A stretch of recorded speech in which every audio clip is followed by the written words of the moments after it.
कैसे हैं सभी। उम्मीद है आप सभी लोग अच्छे होंगे। आज हम आपके लिए एक नया वीडियो लेकर के आए हैं। इस वीडियो में आपको हम यह बताएंगे कि जितने भी हमारे किसान का पेमेंट फेल हो गया था पीएफएमएस पर, जिसके बारे में मैंने आपसे बताया था कि मैं एक ब्रीफ वीडियो लेकर के आऊँगा और आपको सब कुछ स्टेप बाय स्टेप बताऊँगा और ये भी बताऊँगा कि आपका पैसा कब आएगा।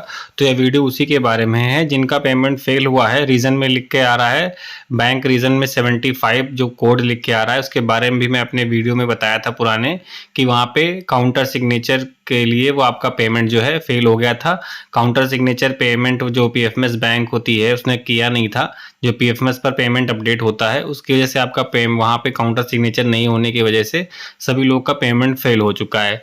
तो जितने भी हमारे किसान हैं जिनका 75 कोड एरर का प्रॉब्लम है, तो उनके लिए बहुत बड़ा अपडेट यह है कि सबसे बड़ी तो उनके लिए बुरी खबर है कि उन लोगों को पैसा अब नहीं मिलेगा। सिर्फ उन्हीं लोगों को पैसा मिलेगा जो किसान अब पात्र होंगे।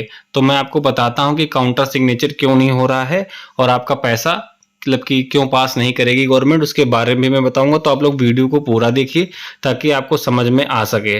तो जो भी हमारे किसान हैं जिनका 75 कोड का एरर प्रॉब्लम है, मैं आपको दिखाता हूं जो प्रॉब्लम आ रही है सभी किसानों को और उसके बारे में बताता हूं गवर्नमेंट क्यों उसको अप्रूव नहीं कर रही है। सबसे पहले किसानों, आपको यहाँ पर पीएफएमएस की वेबसाइट पे आ जाना है। इस वेबसाइट का जो डायरेक्ट लिंक है मैं अपने डिस्क्रिप्शन बॉक्स में दे दूंगा, आप लोग वहाँ पर जाकर के यहाँ पे डायरेक्ट आ सकते हैं। जितने भी किसानों का पैसा नहीं आया है 20वीं किस्त में, वो लोग एक बार अपना पीएफएमएस पर डाटा जरूर चेक कर लें। बहुत सारे किसानों ने चेक कर लिया होगा, लेकिन बहुत सारे किसान ऐसे हैं जिनको भी चेक करना नहीं आता है, इसलिए मैं यहाँ पे आपको फिर से बता देता हूँ। जैसे आप पीएफएमएस की वेबसाइट पर यहाँ पर आएंगे, आने के बाद आप यहाँ पर सर्च करेंगे पीएम किसान। सबसे नीचे से ऊपर आप यहाँ पर आएंगे, यहाँ पे पीएम किसान वाला ऑप्शन सेलेक्ट कर लेंगे। उसके बाद पेमेंट वाले ऑप्शन पे आपको क्लिक कर देना है। यहाँ पर इंटर बेनिफिशियरी कोड ऑप्शन आएगा, एक आएगा इंटर एप्लीकेशन आईडी। तो आप यहाँ पर इंटर एप्लीकेशन आईडी वाले में अपना जो पीएम किसान का रजिस्ट्रेशन नंबर है आप यहाँ पर डाल दीजिएगा। जिस भी राज्य से आप बिलोंग करते हैं, अगर आप यूपी से हैं तो आपका यूपी स्टार्टिंग में लिख करके आएगा, बाकी 9 डिजिट रहेंगे। और जितने भी बिहार से हैं तो बिहार लिख करके आएगा। उसके बाद यहाँ पर आप कैप्चा भर के और यहाँ पर सर्च पे क्लिक कर दीजिएगा। तो मैं एक किसान का आपको चेक करके बताता हूँ और उनका पेमेंट फेल हुआ है तो क्यों हुआ है उसके बारे में आपको बताता हूँ। तो यहाँ पे मैं एक किसान का डाल के आपको लाइव दिखाता हूँ।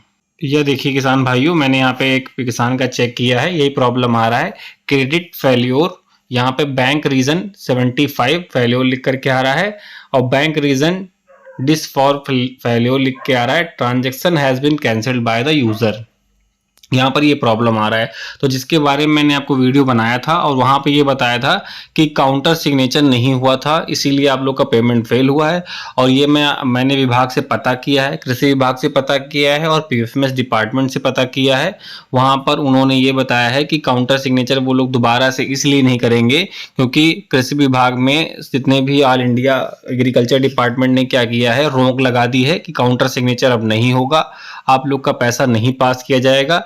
या प्रॉब्लम इसलिए हुई है क्योंकि बहुत सारे ऐसे किसान हैं, अभी स्क्रूटनी बराबर चल रही है सभी के जिले में, ब्लॉक लेवल पर, स्टेट लेवल पर, हर जगह स्क्रूटनी चल रही है। स्क्रूटनी में ये पाया गया है कि बहुत सारे किसान ऐसे हैं जिनके घर में 2 या 3 लोग बराबर लगातार पैसा पा रहे हैं कई सारी किस्तों से, और उनके राशन कार्ड में जो नाम है और जमीन एक ही है और सब लोग पैसा पा रहे हैं। या ऐसे किसान हैं जिनका 2019 के बाद बैनामा हुआ है और वे लगातार किस्तें पा रहे हैं। तो सब कुछ जांच हो रही है। आपको सभी लोग को पता है कि फार्मर रजिस्ट्री मैंडेटरी हो गई है। जितने लोगों ने फार्मर रजिस्ट्री कर ली है सबका डाटा फेच हो रहा है। बाकी और भी तरीके से गवर्नमेंट किसी का राशन कार्ड से फेच कर रही है, हर तरीके से फेच हो रहा है। किसी के हस्बैंड वाइफ पेमेंट पा रहे हैं तो उनका रोक दिया गया है। बाकी अगर फैमिली में देखिए वरासत का जिनके पास पेमेंट मतलब आया है जमीन, वो तो लोग पैसा पाएंगे, उनका पैसा नहीं रुकेगा।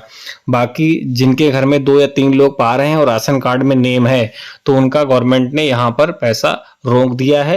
और ये लास्ट लेवल पे हुआ, इसीलिए काउंटर सिग्नेचर दोबारा से अब नहीं किया, पीएफएमएस डिपार्टमेंट में नहीं हो रहा है।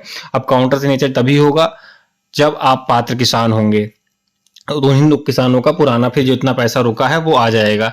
तो जितने भी किसानों का ये फेल हुआ है वे लोग अपनी कृषि नज़दीकी अपने कृषि विभाग में जाइए या अपने ब्लॉक लेवल पर जाइए या अपने डीएनओ अधिकारी से मिलिए और दिखाइए कि आप पात्र किसान हैं, आपका गलती से यहाँ पे फॉर्म जो है वो इनएक्टिव कर दिया गया है, इसीलिए आपका जो पैसा है वो नहीं आ रहा है। तो इसके बारे में मैंने पता किया है कि कितने किसानों का जो ये काउंटर सिग्नेचर है वो नहीं होगा और पीएफएमएस पर पैसा नहीं आएगा। तो जितने भी किसान हैं अपना पहले पीएफएमएस स्टेटस यहाँ पे चेक कर लेंगे, उसके बाद अपना पीएम किसान का स्टेटस चेक करेंगे वेबसाइट पर। देखिए मैं आपको लाइव दिखाता हूँ।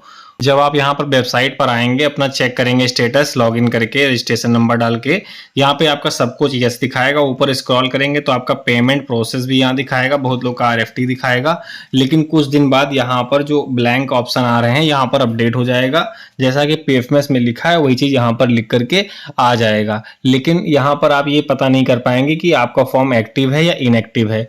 तो गवर्नमेंट ने क्या किया है, सबका स्क्रूटनी किया है जितने लोगों का पेमेंट फेल हुआ है, और सभी लोगों को इनएक्टिव कर दिया है। तो आप लोग अपना स्टेटस चेक करिए। अगर यहाँ पे चेक करेंगे तो नहीं चेक कर पाएंगे, आपको अपने जिले से, अपने डीएनओ अधिकारी से मिल करके या अपने ब्लॉक लेवल से कृषि विभाग वाला जो स्टेटस होता है वो निकलवाना होगा। मैं आइए आपको लाइव दिखा देता हूँ कौन सा स्टेटस आपको निकलवाना है। या देखिए किसान भाइयों, ये भी किसान दुर्गेश पांडे जी हैं। ये इनका यहाँ पर देखिए फॉर्म इनएक्टिव कर दिया गया है, क्योंकि इनका भी 75 फेल्योर का कोड का एरर आया था और इनका पैसा रुक गया है। तो आप सभी लोगों का भी ऐसे ही पैसा रुका है, क्योंकि आपका फॉर्म विभाग के द्वारा इनएक्टिव कर दिया गया है। तो जितने भी लोगों का एरर कोड 75 आया है, सबसे पहले वे किसान अपना स्टेटस चेक करें। कहाँ से? कृषि विभाग से चेक करें, कृषि विभाग से चेक करवाएं। इस तरह का स्टेटस निकलेगा। ये देखिए स्टेटस मैंने आज ही निकलवाया है, 8/4/2025। यहाँ पर देख लीजिए डेट लिखा हुआ है पूरा, 4 अगस्त 2025 4:39 पर ये मैंने निकलवाया है। और आपको यहाँ पे मैं लाइव बता रहा हूँ, दिखा रहा हूँ, इनका फॉर्म इनएक्टिव कर दिया गया है और वही 75 कोड का एरर आ रहा है। तो सभी लोगों का फॉर्म इनएक्टिव कर होने की वजह से पैसा नहीं आ रहा। इसीलिए थंबनेल में मैंने आप लोग को बताया कि बहुत बुरी खबर आप लोग के लिए इसलिए है कि जितने भी लोगों का पेमेंट फेल हुआ है और जितने लोग का पीएफएमएस नहीं बना है, सबका पेमेंट स्टॉप कर दिया गया है, गवर्नमेंट ने रोक दिया है। अब फिजिकल वेरिफिकेशन होने के बाद ही आपका पेमेंट रिलीज होगा। तो अब पेमेंट आप लोगों का आने वाला नहीं है। अब जब फिजिकल वेरिफिकेशन जानते हैं कि इतना आसान होता नहीं कि आप जाइए 2-4 दिन में आपका हो जाएगा। तो आपका जितना भी लोगों का अगर पात्र किसान पाए जाते हैं उनका फॉर्म यहाँ पे एक्टिव किया जाएगा। उसके बाद जब नेक्स्ट इंस्टॉलमेंट आएगी पीएम किसान की 21वीं किस्त, तब आपका पैसा आ जाएगा, नहीं तो आपका पैसा नहीं आएगा। अब आपका पैसा आना बंद हो जाएगा। तो जो भी हमारे पात्र किसान हैं अपने सारे कागजात लेकर के अपने कृषि कार्यालय जाएं और फिजिकल वेरिफिकेशन कराएं और अपना फॉर्म एक्टिव कराएं। जैसे इनका फॉर्म एक्टिव होगा पैसा उनका आ जाएगा। पीएम किसान में पैसा रुकता है तो पैसा बाद में आ जाता है, सभी लोगों ने देखा होगा। लेकिन अगर आपका अपात्र श्रेणी में गया है तो आपको अपनी पात्रता को दिखाना होगा। तो यही मुझे बताना था आपको। देखिए मैंने पूरा ब्रीफ वीडियो लेकर के मैं आया हूँ, इसीलिए आपको पूरा बता दिया। अब बाकी जो पात्र किसान होंगे तो उनका काउंटर साइन हो जाएगा और उन लोगों का पैसा आ जाएगा। ऐसा नहीं कि पैसा नहीं आएगा, जो पात्र किसान होंगे उन्हीं का आएगा। तो आप लोग सबसे पहले अपना चेक करिए कहीं आपका भी तो इनएक्टिव नहीं कर दिया गया है। तो अगर आपका इनएक्टिव हो गया तो अपना वेरिफिकेशन जरूर करवाएं। तो उम्मीद करता हूँ यह वीडियो अगर आपको अच्छा लगा है तो वीडियो को लाइक करिएगा और चैनल को जरूर सब्सक्राइब करिएगा, ताकि आगे आने वाली जो भी अपडेट होती है वो सबसे पहले मेरे चैनल पर आती है। तब तक के लिए धन्यवाद, मिलते हैं अगले वीडियो में।